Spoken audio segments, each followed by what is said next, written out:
मैं coming sir. आइए। नमस्ते सर। नमस्ते नमस्ते, बैठिए। Thank you sir. आप नाम लिए बिना अपना परिचय दीजिए बेटा। सर मैंने अपनी 10th class Saint Paul school Asind Bhilwara से की है। अपनी 12th class government senior secondary school Asind Bhilwara से की है। और अपनी ग्रेजुएशन परिष्कार कॉलेज जयपुर से बीएससी मैथमेटिक्स सब्जेक्ट्स के साथ 2019 के अंदर कंप्लीट की है। और इसके बाद मैं कंपटीशन एग्ज़ाम की तैयारी कर रहा हूँ और मेरी हॉबी योगा है। ये जो आपने बीएससी किया था, जी। इससे पहले पीसीएम जो लिया था आपने सीनियर में, जी सर। उस वक्त आपने कुछ सोचा था क्या मेडिकल या इंजीनियर के बारे में? नहीं सर, मेरा जो उद्देश्य था वो यही था, प्रशासनिक सेवा, सिविल सर्विसेज। जी सर। और यही था। बाकी मैं मतलब फर्स्ट ईयर के अंदर जब मैंने कॉलेज के अंदर एडमिशन लिया था तो मुझे लगा कि मुझे साइंस के क्षेत्र में आगे जाना चाहिए। पर फर्स्ट ईयर के अंदर मेरे एक भैया थे, वो आरपीएस के रूप में सेलेक्ट हुए थे। तो फिर मुझे लगा कि मुझे सेवा में आना चाहिए। यदि आप जी सर। पिछले 3 दिन राजस्थान के सीएम होते ठीक है सर। और अभी जो इन्वेस्टमेंट समिट हुआ है, एक्स्ट्रा आप क्या करते? सर कुछ समय चाहूँगा इसके लिए। जी सर। मैं अगर सर सीएम होता, जो इन्वेस्ट राजस्थान जो समिट चल रही है उसके अंदर प्रयास करता कि इन्वेस्टर्स जो अगर हो सके तो फॉरेन से भी आते, तो उनका भी जो एफडीआई के रूप में इन्वेस्टमेंट आ पाता, तो उसके बारे में प्रयास करने का। 3,000 डेलीगेट्स आए थे, ऐसा नहीं कि बाहर से नहीं आए, बाहर के भी होंगे, विदेशी भी। जी सर। सर इन्वेस्टमेंट समिट के अंदर ज़्यादा से ज़्यादा हमारे यहाँ पर क्या संभावनाएं हैं उसको मैं अगर हाईलाइट ज़्यादा अच्छे से कर पाता तो मैं इसके बारे में आप भी। क्या करते हैं, एक्स्ट्रा क्या करते हो? खनिज को आप लेते, इंफ्रास्ट्रक्चर, सड़क को लेते, पशुपालन को लेते, एजुकेशन को लेते, डेयरी को लेते। जी सर, मैं इसके अंदर जैसे देख पा रहा हूँ कि पशुपालन हमारे यहाँ पर काफ़ी अच्छा होता है, पर फिर भी हमारे यहाँ पर जो इसका एक तरह से एक्सपोर्ट कम हो पा रहा है। पशुपालन के क्षेत्र में हम कम है, तो मैं इस क्षेत्र में आगे बढ़ाने के लिए कुछ करने का प्रयास करता। और एजुकेशन लेवल पे भी देखा जाए तो हमारे यहाँ पर जो बड़ी यूनिवर्सिटीज़ है वो बहुत ही कम है, तो मेरा प्रयास रहता है कि बड़ी यूनिवर्सिटीज़ हम यहाँ खोल पाते। और राजस्थान फाउंडेशन जी सर के बारे में आपको ध्यान है? क्या है ये राजस्थान फाउंडेशन? सर इसके बारे में सुना है पर मैं अभी रिकॉल नहीं कर पा रहा हूँ कोई सर। बात। राजस्थान रत्न अवार्ड। जी सर, जो इन्वेस्टमेंट सॉरी सर, जो उद्योग के क्षेत्र में अच्छा कार्य करते हैं वो राजस्थान रत्न अवार्ड दिया जाता है। अभी हाल ही में कहीं दिए गए क्या? जी सर, अभी हाल ही के अंदर 6 लोगों को राजस्थान से राजस्थान रत्न अवार्ड से दिया गया है। अच्छा, इनमें कोई मालू है? जी, केसी मालू जी। इनको किस फील्ड में दिया है? सर इनको भाषा के क्षेत्र में दिया गया था। सांप्रदायिक तनाव वर्तमान में एक मुख्य समस्या के रूप में सभी जगह देख रहे हैं अपन, और भीलवाड़ा राजस्थान में हाइपर सेंसिटिव है इस दृष्टि से। तो आप इसका समाधान क्या देखते हैं अपने साथ? सर इसके समाधान हमारे प्रशासन द्वारा काफ़ी हद तक करने की कोशिशें की जाती है। फिर भी जो एक बेसिक कमी जो मैं देख पाता हूँ, जो सीएलजी मेंबर की मीटिंग्स होती है ताकि कम्युनल वायलेंस को नियंत्रित किया जा सके, तो वो मीटिंग तो सक्सेसफुल हो जाती है पर उनके जो निर्णय होते हैं वो जनता तक नहीं पहुंच पाते हैं। तो मुझे लगता है कि जो भी उनके समाज के जो भी प्रतिष्ठित लोग जो भी सीएलजी मीटिंग में भाग लेते हैं वो अपने लोगों को एक प्रॉपर चैनल के माध्यम से बता पाए, तो मुझे लगता है ये कहीं ना कहीं कमी रह जाती है। और मुझे लगता है कि सर जो आईबी जो होती है हमारी इंटेलिजेंस, वो पुलिस की कई बार फेलियर रह जाती है, जिसकी वजह से इतना बड़ा कोई घटना हो जाती है। तो इस क्षेत्र में ध्यान दिए जाने की ज़रूरत है। और जो एक कमी मैं ये भी देख पाता हूँ कि कम्युनल वायलेंस की स्थिति जब मेजरली तब देखी जाती है जब दोनों संप्रदाय के लोगों के त्यौहार एक ही दिन होते हैं। तो क्या हम एक ऐसा सांप्रदायिक सौहार्द के रूप में दोनों के कुछ मेंबर्स को एक साथ बिठाकर इस तरह से कोई त्यौहार को मना पाएँ तो एक अच्छा पॉजिटिव मैसेज दिया जा सकता है सर। ठीक है, आपने एक चीज़ बोला सीएलजी मेंबर्स, ये सीएलजी क्या है? सर कम्युनिटी लाइजनिंग ग्रुप, जो पुलिस जो होता है मुख्यतः उसके द्वारा ये कोशिश की जाती है कि दोनों जो भी उस क्षेत्र के प्रतिष्ठित लोग होते हैं, जो भी जिस संप्रदाय से हो सकते हैं, धर्म के हो सकते हैं, तो उनको लेकर बैठक की जाती है ताकि उनकी समस्याओं को पहले ही समझ लिया जाए प्रशासन द्वारा, ताकि कोई बड़ी प्रॉब्लम ना हो या बड़ी घटना ना हो इसको लेके। सांप्रदायिक तनाव के समय एज ए मजिस्ट्रेट, जी। सपोज आप RS बन गए, जी आपको मुख्यतः एज ए मजिस्ट्रेट क्या ध्यान रखना है?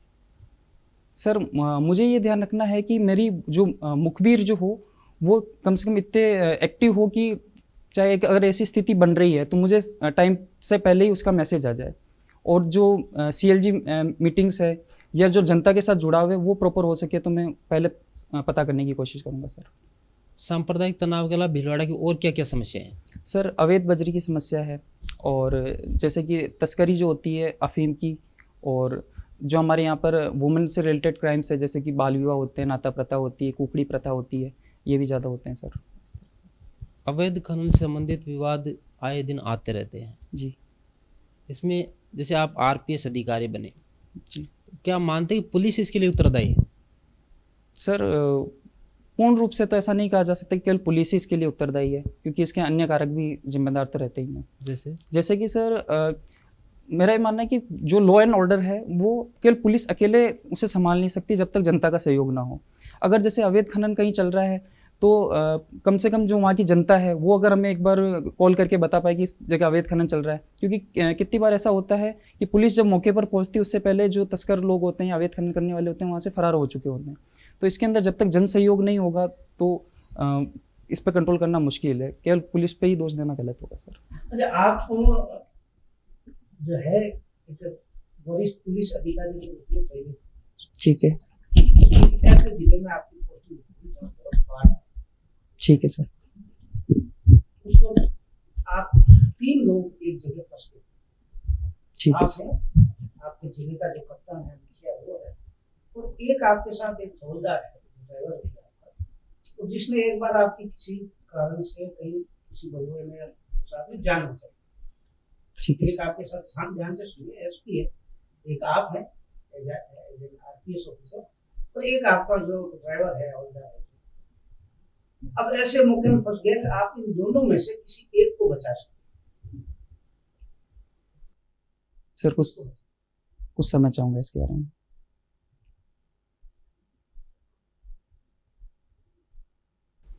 सर, जैसे कि मैं अपना एक अच्छा गुण मानता हूँ कि मैं अच्छा प्लानर हूँ। अगर जैसे कि बाढ़ की जब भी समस्या होती है, क्योंकि मुझे पता है कि अगर इस जिले के अंदर ज़्यादा बाढ़ की समस्या है तो मैं अपनी एक टीम पहले से तैयार रखूँगा। और जहाँ तक बात है कि किसे बचाना है, तो मेरे लिए सर दोनों बराबर है, क्योंकि प्रत्येक जान कीमती है, तो मैं दोनों को बचाने का प्रयास करूँगा। चॉइस ये है ना कि आपको एक को ही बचा सकते।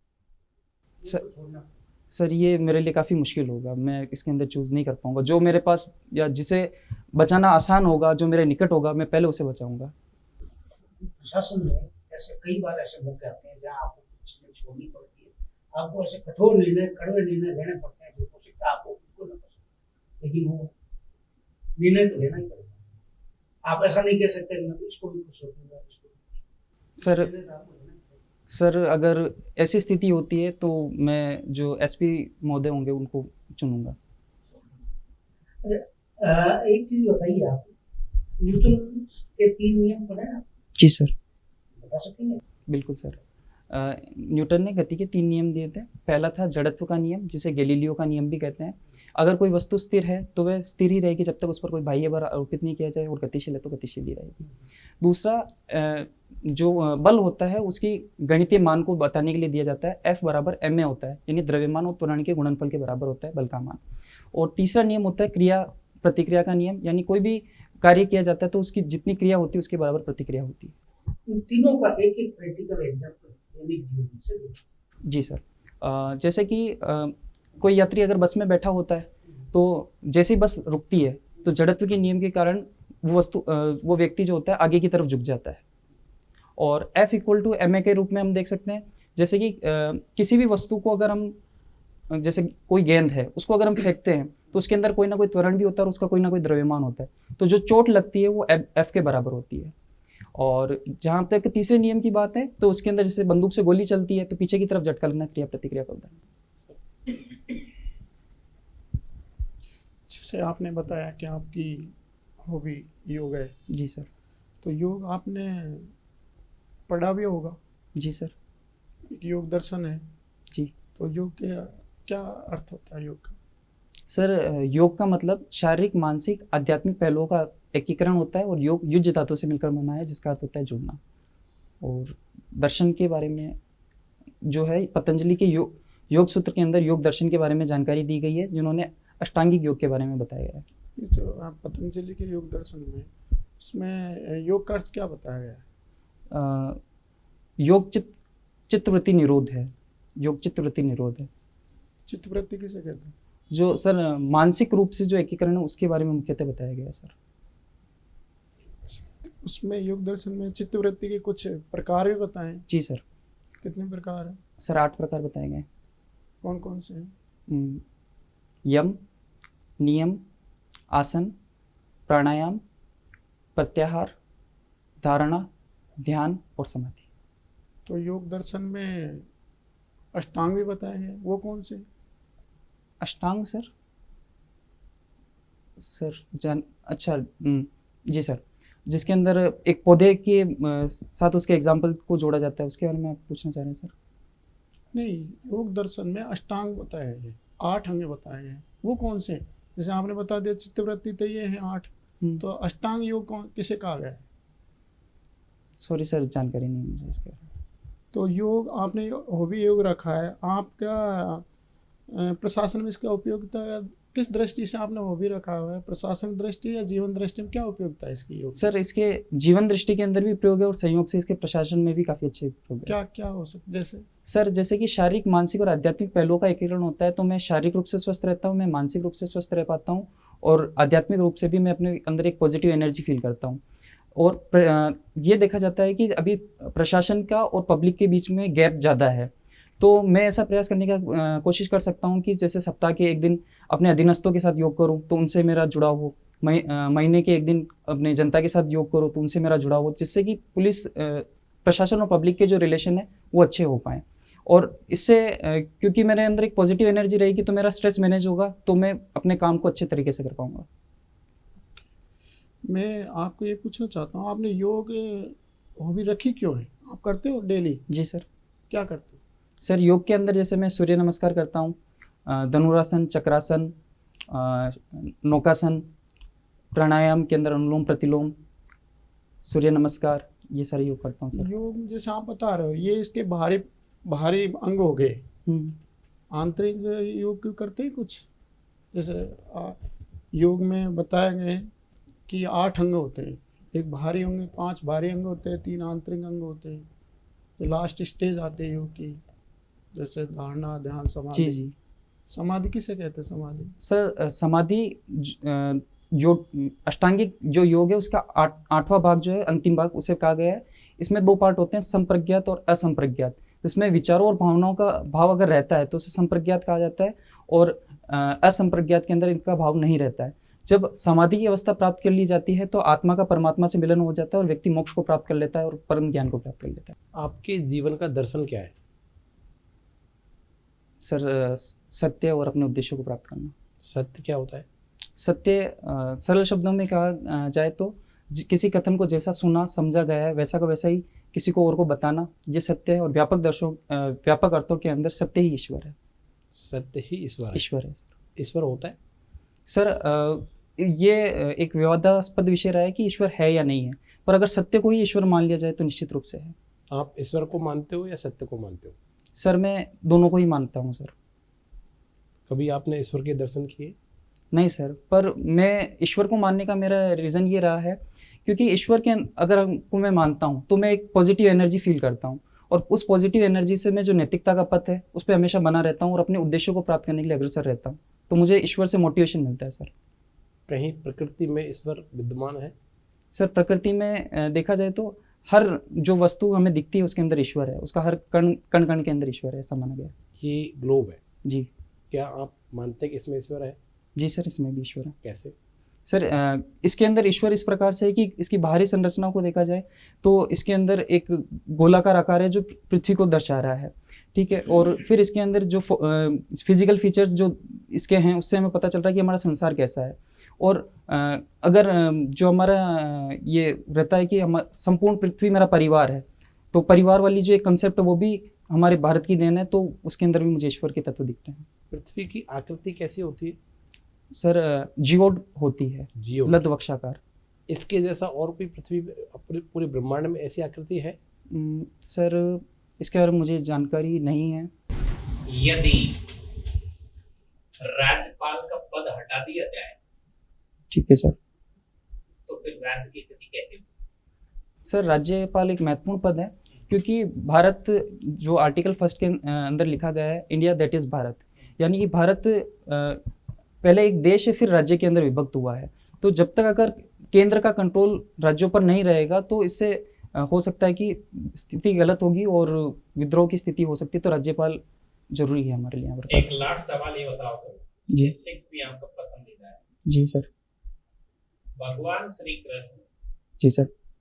अहिंसा का पाठ पढ़ाते हैं जी सर। ज्यादातर, जी सर। लेकिन युद्ध स्थल में अर्जुन को कहते हैं कि युद्ध करें, गांडी उठाएं।